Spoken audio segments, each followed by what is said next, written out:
The ink had long dried on the contract, but its weight still lingered on my skin like an invisible tattoo etched into my soul. Without my consent, I didn't sign it. I wasn't even there when it was negotiated. I was just the subject line. The cost item, the commodity, it was my father who signed it. His pen gliding smoothly across the final page of the marriage agreement, as if he was closing a business deal instead of handing over his daughter to a man twice her age. There was no emotion on his face, no tremble in his fingers. Just the calm resolve of a man drowning in desperation and pulling someone else under to breathe. I didn't cry that night. I didn't scream or beg. I just sat there in my mother's old bedroom, staring at the white curtains as they fluttered in the breeze, wondering what it would feel like to no longer belong to myself. I was 21. I'd never had a first kiss, never held someone's hand in the street. I used to dream of love, not the fairy tale kind, but the quiet kind, the kind that slips into your life slowly and stays. But all of that vanished the moment my father handed my life to Damien Laurent, a name I'd only heard in headlines and whispered conversations, a man who didn't need a wife but claimed one anyway. A man who never smiled, never wavered, never lost. He was wealth incarnate. Real estate tycoon, French billionaire, ruthless negotiator, and now, my future. The first time I saw him was not in person but on a tablet screen. A press photo from a gala in Paris, his jaw hard, his eyes cold, his expression unreadable. He stood next to royalty and CEOs like he belonged there because he did. Damien Laurent didn't live in the world. The world adjusted itself to make room for him, and now I was expected to do the same. The preparations were arranged without my input. Dresses were delivered, tailored, and taken away. I was told when to stand, when to eat, when to smile. I wasn't asked if I wanted to marry him. I was told that I would. My father called it redemption. A chance to pay off debts, to erase shame, to secure a better future for who I never asked. I didn't need to. The silence was loud enough. The night before the wedding, I stood on the balcony of a chateau outside Aix-en-Provence, staring at the vineyards that stretched endlessly into the dusk. The air smelled of lavender and old money. Somewhere in the grand halls below, guests were sipping wine and exchanging business cards, unaware that the bride upstairs was gripping the railing with fingers gone white. I tried to picture him, my soon-to-be husband, tried to imagine the sound of his voice, the way his presence might fill a room. Would he ignore me? Would he touch me? Would he even look at me? The unknown settled over me like fog, thick and disorienting. I was a shadow slipping into someone else's story when dawn arrived. So did the dress. It was silk, delicate and heavy, hugging my body like a promise I never made. They pinned my hair back, slid pearls onto my neck, painted my lips a soft shade of surrender. I looked like a bride. But inside, I was hollow, a figure carved from porcelain, beautiful and breakable. The car that arrived to take me to the ceremony was black and silent, its interior smelling of leather and restraint. I sat motionless, my hands folded in my lap like a schoolgirl sent to detention.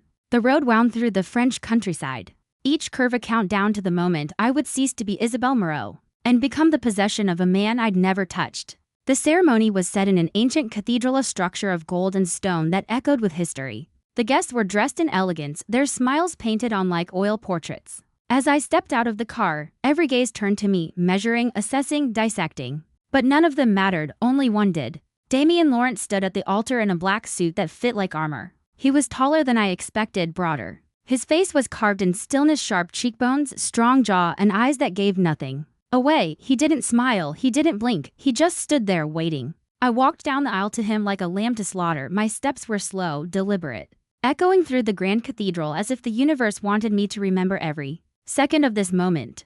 My heart thudded behind my ribs, not from excitement but dread. When I reached him, he didn't greet me, he didn't touch my hand or lean in to whisper anything. He simply looked at me, then turned toward the priest. I didn't exist yet, not to him. The ceremony began, each word heavier than the last. The air around us was thick with incense and expectation. My knees shook beneath the dress. My hands clenched the bouquet like it was the only anchor I had. And then came the question, the one that mattered more than any vow. Do you, Damien Laurent, take Isabelle Moreau to be your lawful wedded wife? His answer came without pause. Yes, cold, detached, as if sealing another deal. No tenderness, no hesitation, just an execution of duty. The priest turned to me. My tongue was dry, my lips numb, my voice barely made it out. Yes. The rings were exchanged like artifacts. His hand slid the band onto my finger with precision, not affection. It gleamed under the cathedral lights like a shackle, and then, without ever touching me again, he turned away. I became Mrs. Damien Laurent in front of hundreds of witnesses, and yet I had never felt more invisible in my life. The rest of the evening blurred, photos, toasts, applause, but I wasn't in any of it. I was just watching from inside a body that didn't feel like mine. Damien stayed near me but never close. He spoke to investors, shook hands, posed for photos. I was the beautiful accessory on his arm, nothing more, and when the final toast was made, and the guests began to filter out into the French night, I felt the first tremor of panic in my chest. The wedding was over, but the night had just begun. The reception glowed with extravagance. But to me it all felt like a wake cloaked in the glitter of chandeliers and the hushed whispers of strangers who clinked their crystal glasses to celebrate something none of them understood. Music drifted from a string quartet tucked into a corner of the gilded ballroom, their melodies weaving through the air like threads trying to stitch a fairy tale from a tragedy. I sat beside Damien, our chairs side by side but worlds apart, his silence louder than the music, colder than the champagne in my untouched glass. He hadn't said a word to me since the ceremony, not even a glance. And yet the weight of his presence pressed against me like a shadow that refused to lift. I tried to smile when guests approached, their eyes flicking between us with a curiosity they didn't bother to hide. They saw a bride in white silk and a groom in a midnight suit, both perfect on paper and soulless in reality. I was a painting in a gilded frame, something to be admired from a distance and pitied up close. Damien played his role with precision, shaking hands with heads of corporations, exchanging polite words in French and English, nodding to foreign diplomats and art collectors. He laughed once, a low sound that chilled me, not because it was insincere, but because it made me realize how easily he could perform, how naturally he could fake connection while I sat beside him unraveling thread by thread. When our eyes finally met across the candlelit table, it wasn't warmth that passed between us, it was finality. The acceptance of a deal completed, a transaction fulfilled. There was no desire in his gaze, no curiosity, no promise, only acknowledgement, as if to say, you're here, you're mine, that's all. And yet something in that gaze made my stomach not a flicker too brief to define, but sharp enough to wound. I didn't eat. My appetite had disappeared sometime between the vows and the moment Damien's hand touched mine.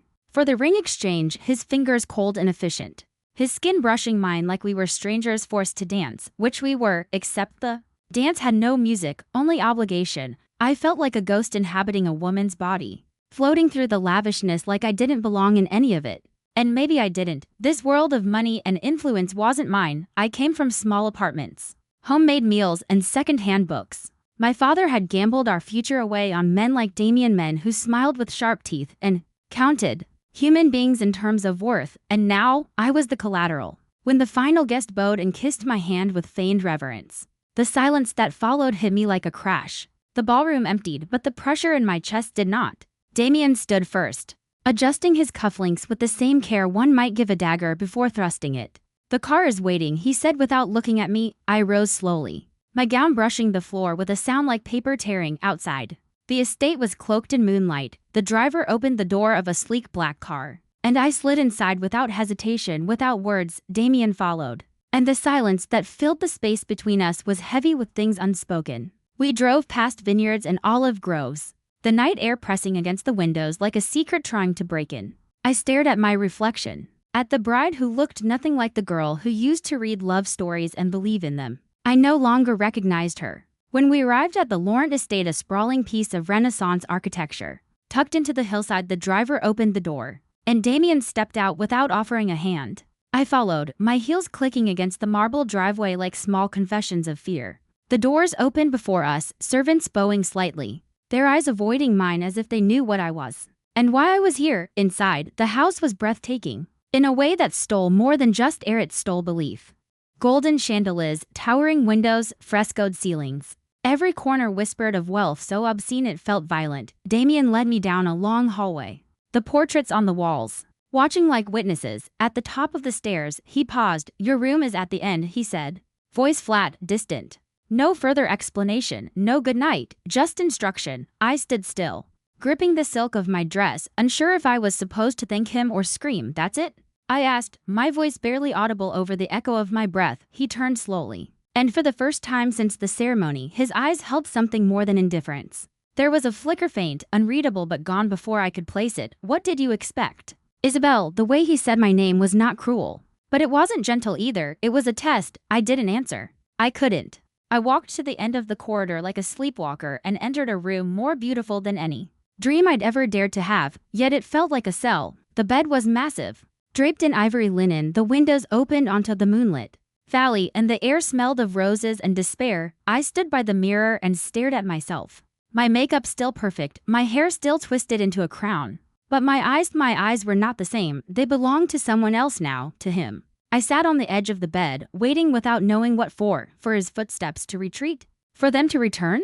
For the walls to collapse around me and reveal the truth I was still trying to deny. That my life was no longer mine, that I had been sold, not saved, and yet, part of me still hoped. Hoped for what? I didn't know. A kind word. A mistake, a sign of life in the man I just married? But all that came was silence, deep and endless, like a chasm between two strangers bound by paper. Not passion. My wedding night had arrived, and all I could do was wait inside the gold cage, trying to remember what freedom once felt like. The room was beautiful, but I couldn't breathe in it. The walls were cream and soft gold. The bed large enough to swallow me whole. The windows opening to a balcony that overlooked the dark hills of Provence. Candlelight flickered from crystal sconces, and the scent of roses wafted from a porcelain vase near the fireplace. I should have felt like royalty, surrounded by elegance curated to perfection, but instead, I felt like a ghost, a girl in a dress stitched with someone else's dreams. Placed into a palace meant to impress and isolate all at once. My fingers ran along the carved edge of the dresser, its polished surface smooth beneath my skin, cold like the silence that trailed behind me after Damien's voice disappeared down the corridor. Your room is at the end. That's all he said. No tone, no malice, just closure. It was as if I were a package delivered to the correct destination, and no longer required his attention. I hadn't expected affection. I hadn't dared to imagine kindness. But I hadn't imagined this emptiness either, this profound detachment that made me feel less like a wife and more like a name on a deed. I sat on the bed and let the silence wrap around me like a second skin, unfamiliar and tight. I hadn't taken off the dress. I didn't know how to. The zippers, the buttons, the layers of silk clung to me like expectations I wasn't ready to meet. My mother once told me that marriage changes a woman. I wondered what she'd say if she saw me now married not by love or fate, but by debt. And silence. My body was here, but my spirit was still in that car, still outside the church. Still frozen in the moment. Damien didn't even look at me as I said yes. I reached up to loosen the pins in my hair, one by one, until the curls fell around my shoulders like a forgotten song. My reflection in the mirror didn't move at first. She just stared back, her eyes rimmed with the weight of something too heavy to name. Then I stood, slowly, as if even gravity wasn't sure if I should rise. I walked barefoot across the room and stepped out onto the balcony. The night air was crisp, the wind gentle, carrying the scent of earth and something older, something that reminded me this land belonged to him, not me. Everything did, even me. Below, the vineyard slept in silver shadows. Endless rows that reached for the horizon. The sky above was ink, and the stars stared down like silent witnesses to a fate sealed without my consent. I wrapped my arms around myself, not because I was cold, but because I didn't know what else to do. My thoughts kept circling back to Damien, his eyes, his silence, his distance. He hadn't touched me, not once. Not even in that moment when the priest said he may now kiss the bride. He had looked at me then, briefly, and something flickered in those steel eyes, but he kissed my cheek, barely, and turned away, as if I were already dismissed. I didn't know what was worse, the idea of being desired by a man I didn't choose, or the realization that I wasn't even worth desiring to him. I thought about knocking on his door, about asking him why, about breaking the silence that had taken root between us like ivy strangling a statue.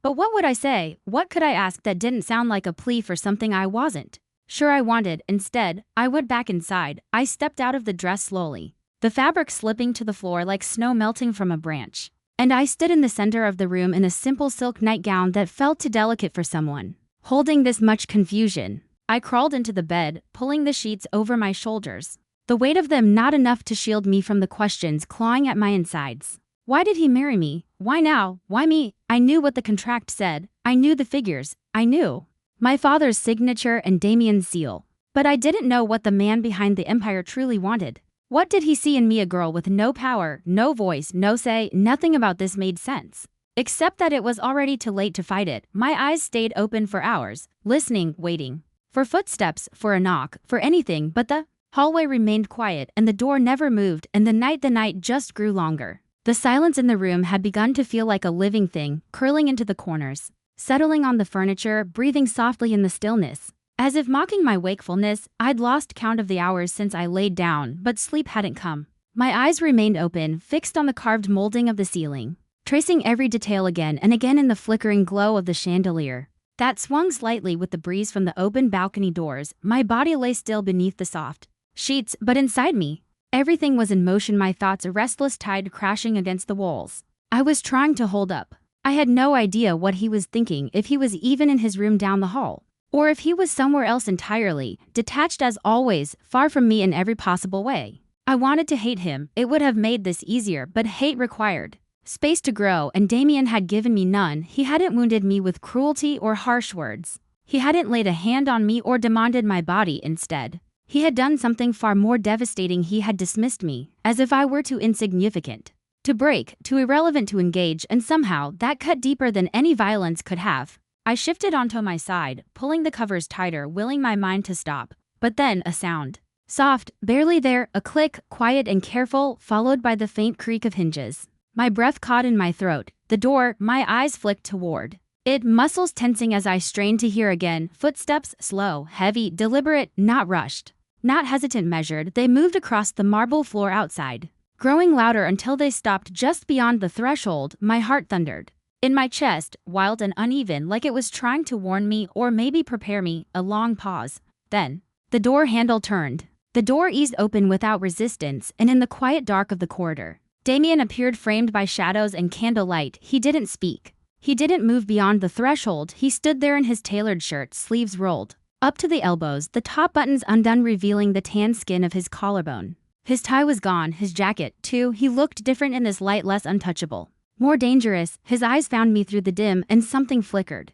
There's something I couldn't name. Not anger, not lust, but something heavy, something real. My breath hitched. My voice stayed buried in my throat. He stepped into the room, slow, composed, each stride confident but not predatory, as if he owned every inch of this space, including the air I was trying to breathe. He didn't speak. He didn't ask if he could enter. He just did. And I let him. He came to a stop beside the bed, his gaze never leaving mine, and the silence between us thickened until it was almost unbearable. The weight of it pressed into my chest, making it hard to swallow. He stood so close now, I could see the faint lines at the corners of his eyes, the shadows beneath them that money couldn't hide. You should be asleep, he said, voice low, like gravel smoothed over silk. I blinked, unsure if he was stating a fact or issuing a command. So should you, I answered before I could stop myself. My voice sounded different, fragile, unsure, but not broken. For a moment, he didn't react. Then, the faintest twitch at the corner of his mouth, not a smile, not really, something sharper. Isabel, he said, my name, a quiet weapon on his lips. And for the first time since the wedding began, it felt like he was truly seeing me. Not the contract, not the obligation, me, and that terrified me more than anything else. I sat up slightly, pulling the sheet with me, instinctively shielding myself from something I didn't understand. His eyes followed the movement.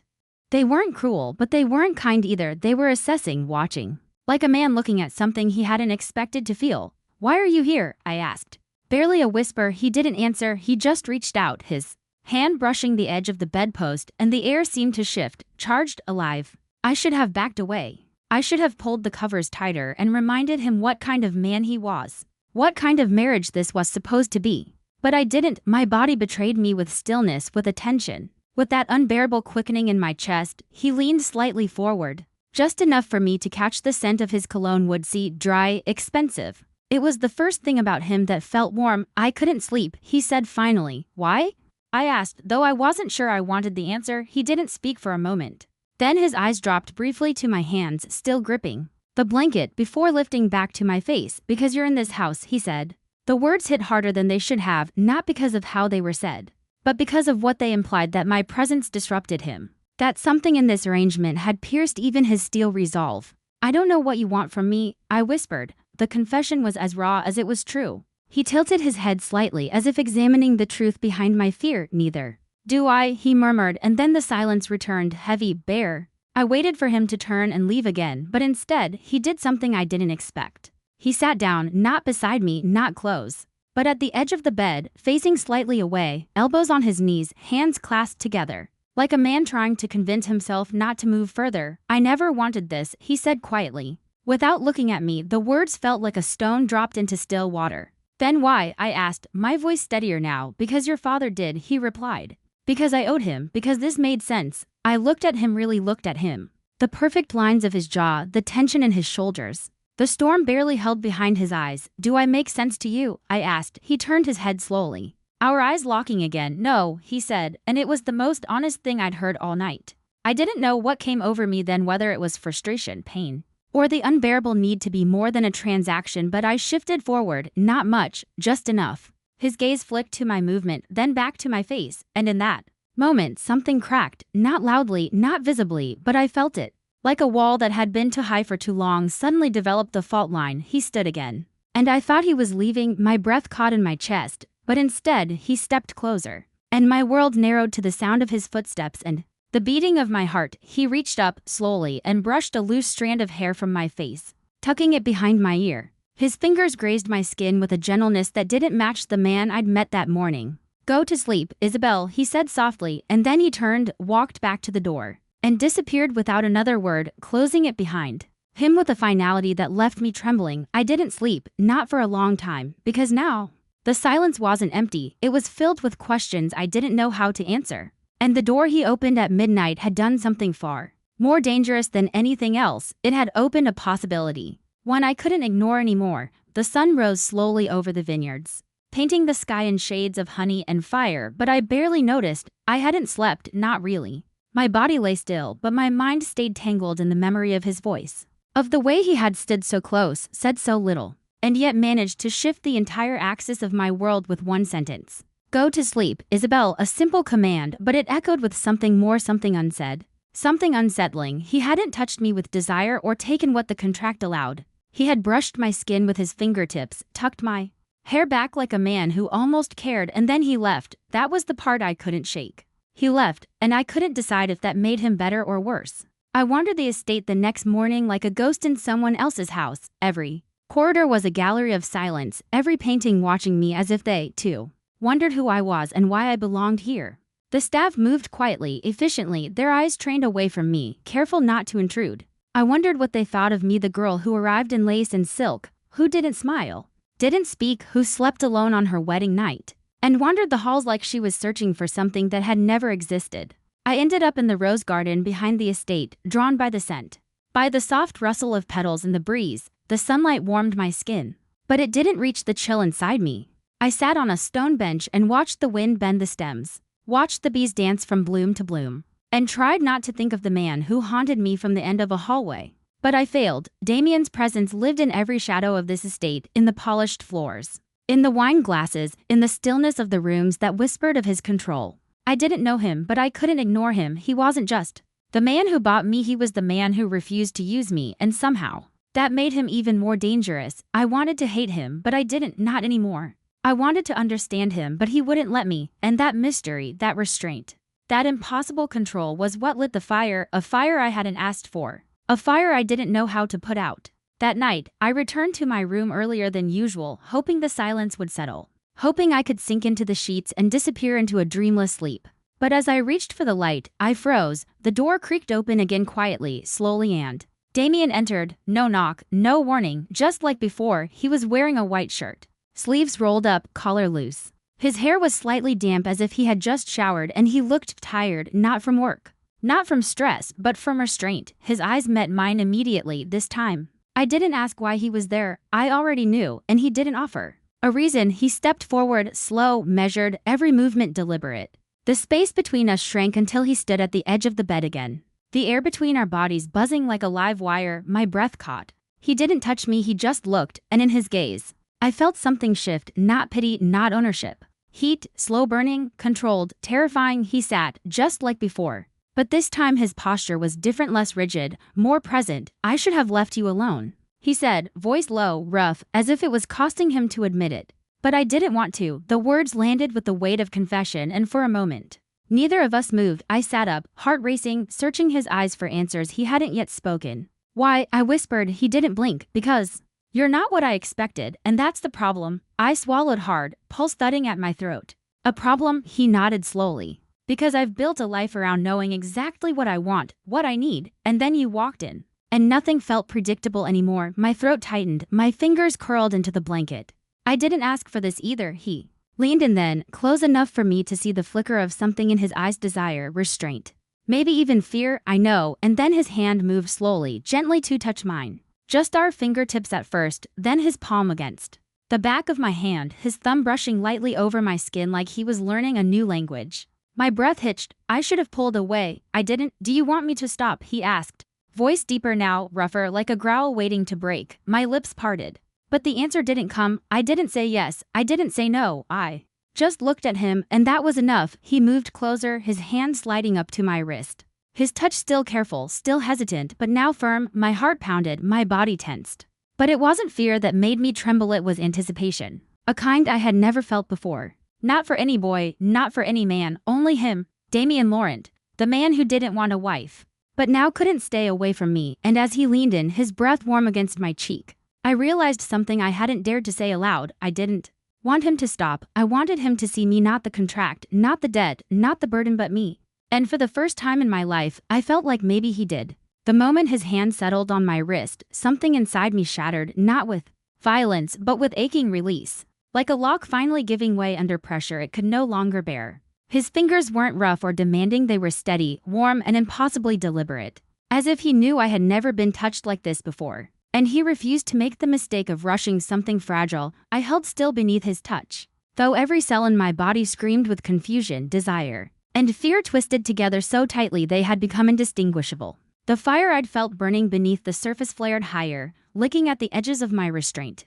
But I didn't pull away. I couldn't, because for the first time in a long, long time, I felt like I was not alone in my skin. Damien's breath was slow and heavy, as if even he was unsure of this moment. As if he'd walked into this room expecting to maintain control and now stood in front of a line he'd never meant to cross. But he didn't back away, he moved closer. Just enough that I could see the change in his expression, the storm softening, the guard slipping. His other hand lifted to touch my jaw, his thumb grazing the corner of my mouth like he was tracing the outline of something forbidden. My skin burned where he touched, not from pain but from heat, humming. A kind of electricity I had never known existed. My heart galloped against my chest. And when he leaned in just a little more, our foreheads nearly touched. I could feel his breath on my lips, warm and steady, as if he was waiting for me to tell him to stop. But I didn't, and when he finally kissed me, it wasn't with the fire I expected, it was with restraint so powerful it stole my breath. His lips were gentle at first, searching. A question disguised as contact. I didn't know what to do. I didn't know how to move or respond or breathe, so I let instinct take over. And when I kissed him back, it wasn't with experience, it was with surrender, pure, honest, unfiltered surrender. He groaned softly against my mouth, a sound that came from somewhere deep inside him, and I felt it like a cord pulled taut. He pulled back just enough to look at me again, and in his eyes, I saw the change. No longer ice, no longer distance, but something far more dangerous. Hunger, not for my body alone, but for my presence, my reaction, the way I unraveled beneath his hands. His fingers slid down to the base of my neck, curling around the fragile place where my pulse throbbed against his touch. He felt it, how fast it beat, how fragile it made me. But he didn't take advantage of it. Instead, he kissed me again, deeper this time, with more certainty. Like he was losing himself in the very thing he had fought to control. My hands moved without permission, rising to his chest, flattening against the crisp fabric of his shirt. I could feel the steady rhythm of his heart beneath my palm, steady, calm, in contrast to my erratic one, and that only made me ache more. I didn't understand what was happening. I didn't understand why his touch, his presence, his voice had the power to unravel every fear I had carried into this marriage, but it was happening, and I wasn't stopping it. When he finally pulled away again, his breathing was uneven, his jaw clenched, and his eyes searched mine like they were begging me to say something. I could have told him to leave. I could have told him I wasn't ready, but the truth, the unbearable, inescapable truth was that I didn't want him to go. I didn't want to be untouched anymore. I didn't want to be invisible. Damien, I whispered, and the sound of his name in my voice shifted something between us again. His fingers tightened ever so slightly, and when he leaned forward and pressed a kiss to my forehead, it felt like a promise. Or a warning, or maybe both, and then his hand slid along my waist, drawing me gently toward him, until I was no longer sitting apart, but resting against him, his body a wall of warmth and control that somehow didn't trap me but made me feel grounded. He was no longer the stranger who signed a contract. He was the man who held me like he wanted me, even if he didn't understand why. And in that moment, I understood something I hadn't before. Desire wasn't just fire, it was trust. It was choice. And mine, for the first time, was unfolding before him like something sacred and new. His touch didn't break me, it built me, and that was my undoing. The morning came quietly, almost cautiously, as if the sky itself was unsure of what It might reveal when the light touched the corners of our fractured story. Pale sunlight streamed through the tall windows of my room, casting golden lines across the silk sheets tangled around my legs. But the space beside me was already cold, empty. Damien was gone. I lay there in the silence, heart still heavy with what had happened, what hadn't, and what now echoed in my chest louder than any spoken word. He hadn't stayed, he hadn't claimed me like the world assumed he would. He'd kissed me with fire and gentleness all at once, pulled me to him like he couldn't help it. And then he'd disappeared. My fingers brushed the space where he had sat, where he had held me, and for a moment, I wasn't sure if it had all been a dream. But my lips still tingled from the pressure of his. My skin still remembered the shape of his touch, and deep inside, something had shifted. Not in fear, not in shame, but in power. I sat up slowly, wrapping a silk robe around me, unsure whether I felt more like a stranger or someone new. The girl who had walked down the aisle in silence wasn't the same girl who now stood barefoot on the cold marble floor of a house she didn't yet belong to but no longer feared. Damien's absence left behind more than just emptiness. It left questions, but also an unsettling sense of awareness that he was beginning to break, too, not like me, not openly, but quietly, in small gestures, in the way his voice dropped when he said my name, in the way he kissed me like it meant something he wasn't ready to say out loud. I walked through the hallways later that morning, not to search for him but to feel the shift in myself. Servants nodded politely, but this time, they looked at me a little longer, perhaps noticing the change in the way I held myself. Not like a prisoner walking carefully in someone else's house, but like a woman who had survived the hardest night of her life and didn't break. I found a breakfast tray waiting in the sunlit garden room, tea, fresh bread, honey, and a single note placed gently beside the cup. My name, nothing more, written in his precise, slanted hand. I stared at it for a long time before picking it up, my heart betraying me with the hope that maybe it would explain something. But inside was only one line: I had to leave early. You don't need to wait for me. No warmth, no apology, just facts. But something about the way it was written, the absence of control, the lack of instruction, felt like a gift. He wasn't ordering, he was informing, and that, for a man like Damien Laurent, was significant. I folded the note carefully, not sure why I wanted to keep it. I sat alone and ate in the quiet, and though I still felt the ache of confusion, I also felt something more potent beginning to grow. Power, mine, subtle, quiet, unspoken. But mine. I was no longer just the girl sold into marriage. I was the woman he couldn't ignore, the woman whose presence made him retreat before dawn. The woman who hadn't begged, hadn't pleaded, but had undone him with nothing more than permission. He hadn't taken anything from me. I had given him something he didn't expect, the chance to feel. And now, I was the one deciding what came next. The days that followed moved with a strange rhythm, neither slow nor fast, but suspended in a delicate silence that felt more like watching a fire smolder than waiting for it to burn. Damien returned that evening, just as the sun dipped low behind the vineyard hills, casting the estate in amber light. And I heard the familiar sound of the black car pulling into the stone driveway, like a whisper of tension I hadn't realized I'd been holding all day. I didn't go to him, and he didn't call for me. We existed like two orbits circling the same sun.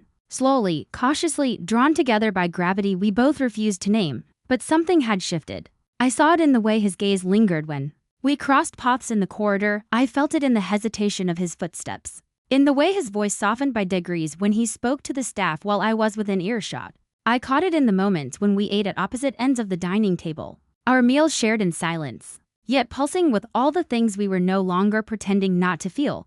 Then, one morning, it happened. I wandered into the back garden after breakfast, drawn by the way the sun played on the white rose bushes, and found him there already seated on the stone bench beneath the ivy-covered trellis, a book in his hand, though he wasn't reading it. He was staring out across the valley, his profile sharp and still, and when he noticed me, he didn't rise, didn't speak, just shifted slightly to make space beside him. I hesitated, uncertain, then moved toward him, each step echoing through me with a weight I couldn't explain. I sat down beside him, not too close, not too far. The space between us filled with roses and unsaid things. For a long time, we said nothing. The wind moved through the leaves like a lullaby, the fountain trickled in the distance, and the air smelled of lavender and memory. Then he spoke, so quietly I almost didn't hear it. This was my mother's garden. I turned to him, surprised, and he didn't meet my eyes, just continued. She designed it herself. Every vine, every flower, said she needed something that couldn't be bought. Something that grew from patience. I didn't know what to say. I hadn't even known he had a mother who gardened. He seemed born from marble, from shadows and polished stone, not from soft petals and gentle hands. It's beautiful, I whispered. He nodded slowly, his fingers grazing the spine of the closed book. She died when I was 12, he said, and the sentence was so direct, so bare, that I could do nothing but breathe. This place reminds me that she once believed I could be something more than who I became. For a moment, I forgot who I was to him. I forgot the contract. I forgot the silence and the tension. I saw only a man sitting in the last memory of his mother's warmth, trying not to be consumed by the cold he'd built around himself since, and I saw myself, not as a girl sold to him, but as someone who could understand what it meant to lose things quietly. You still can be, I said, and the words didn't feel foolish or naive. They felt honest, brave. His eyes met mine then, and they were no longer unreadable. They were searching, open, wounded. You think so? He asked, not mocking, not challenging, just hopeful, and it broke me in a way that made me stronger. I do, I said, and in that moment, in that garden built by a woman who believed in patience, something bloomed between us, not love, not yet, but the beginning of something living. Something neither of us could fully name, but both of us were done denying. We never spoke about the contract again. It lingered, of course, like an invisible thread stretched taut between us, but neither of us pulled it. It was there in the way we avoided certain topics, certain truths, yet day by day, we began to speak of other things that didn't belong to the marriage arranged on paper, but to the quiet, unexpected world we were building between stolen glances and reluctant confessions. I learned that Damien liked his coffee black but only afternoon, that he read late into the night and always left a book half finished on the armrest of his chair, as if some part of him was afraid to reach the ending. I learned that he hated classical music, though the estate echoed with it, and that sometimes, when he thought no one could hear, he played jazz on an old record player in his private study. And he learned that I loved storms, that I found peace in the sound of thunder rolling across the sky, that I used to dance barefoot in the rain when I was a child before life taught me to stay dry, stay safe. Slowly, our silence shifted. It wasn't heavy anymore. It became companionable, almost intimate. We passed each other in the halls and didn't flinch. We shared breakfast and didn't avoid eye contact. Once, he handed me a cup of tea without speaking, but when our fingers brushed, something sparked, something that stayed with me all day like a secret written on my skin. One evening, he found me sketching in the conservatory, an old habit I thought I'd abandoned. He didn't say anything at first, just stood behind me, watching, his shadow stretching across the page. You're good, he said quietly. I smiled at the compliment, unsure how to hold it. I used to want to be an illustrator, I admitted, children's books, fairy tales. I liked the idea of giving stories a face. He nodded, thoughtful. You still could, I laughed softly. Not out of doubt, but out of disbelief that someone like him, someone with so much power, so much weight on his shoulders, would say something so soft, so encouraging. Do you believe in second lives? I asked him that night as we stood by the balcony, watching the stars blink into existence. He didn't answer right away. His gaze was fixed on the horizon, but his fingers curled ever so slightly over the railing, as if anchoring himself to the question. I didn't, he finally said, not until you. The words settled into the silence like stones sinking gently into still water. I didn't respond. I couldn't, because if I did, I'd fall too fast, too far. And I wasn't ready, not yet.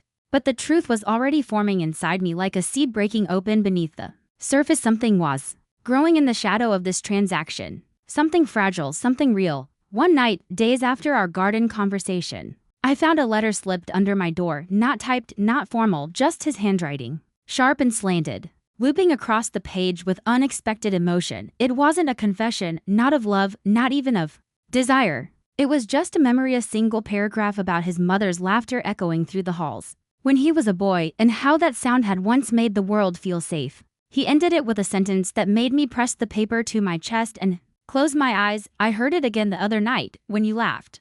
I didn't realize how much I missed it. That was when I knew whatever we were building wasn't about debt anymore. It wasn't about obligation. We were falling into something neither of us had asked for, but both of us needed. And in the shadows of this transactional marriage, something brave and beautiful began to take shape. Love, yes, but not the loud kind, the kind that grows in the quiet, in the glances that last too long, in the hands that brush once and don't pull away. The kind you don't see coming until it's already changed everything. It happened without ceremony, without warning, without the kind of dramatic kiss in the rain that novels promise and real life rarely delivers. It happened on a quiet night, the kind that slipped in unnoticed, where the only music was the sound of wind brushing the curtains, and the steady rhythm of two people breathing in the same room. No longer out of necessity but choice, Damien stood at the far end of the library, his sleeves rolled up, his shirt half unbuttoned. reading something with such intensity I almost didn't want to interrupt him.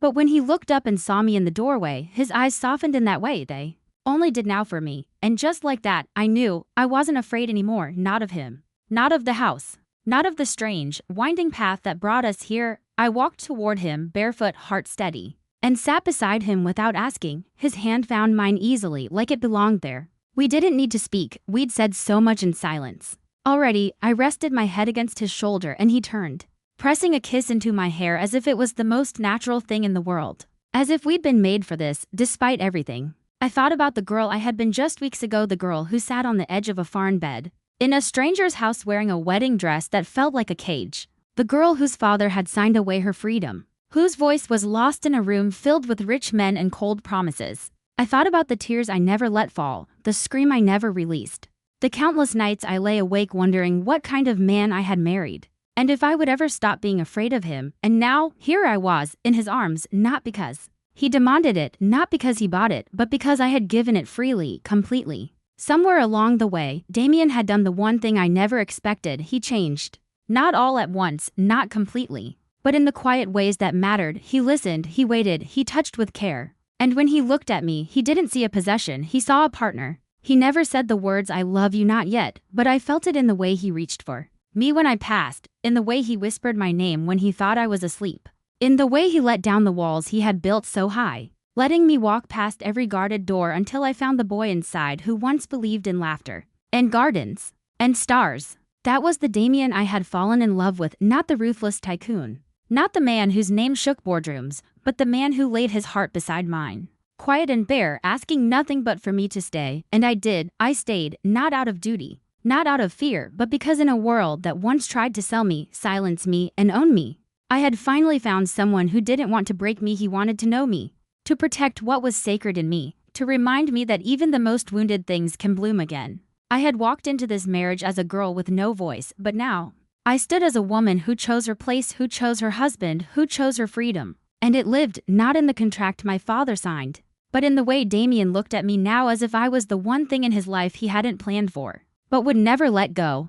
And in his arms, in his silence, in his quiet surrender, I found everything I was never supposed to have. I was sold, but I was never owned. I was never small. I was never lost. Because love, true love, is not about possession, it's about presence. And Damien, the man who once stood like a wall I couldn't climb, had become the one who knelt before my soul and said without words, "You're safe now. And this is home."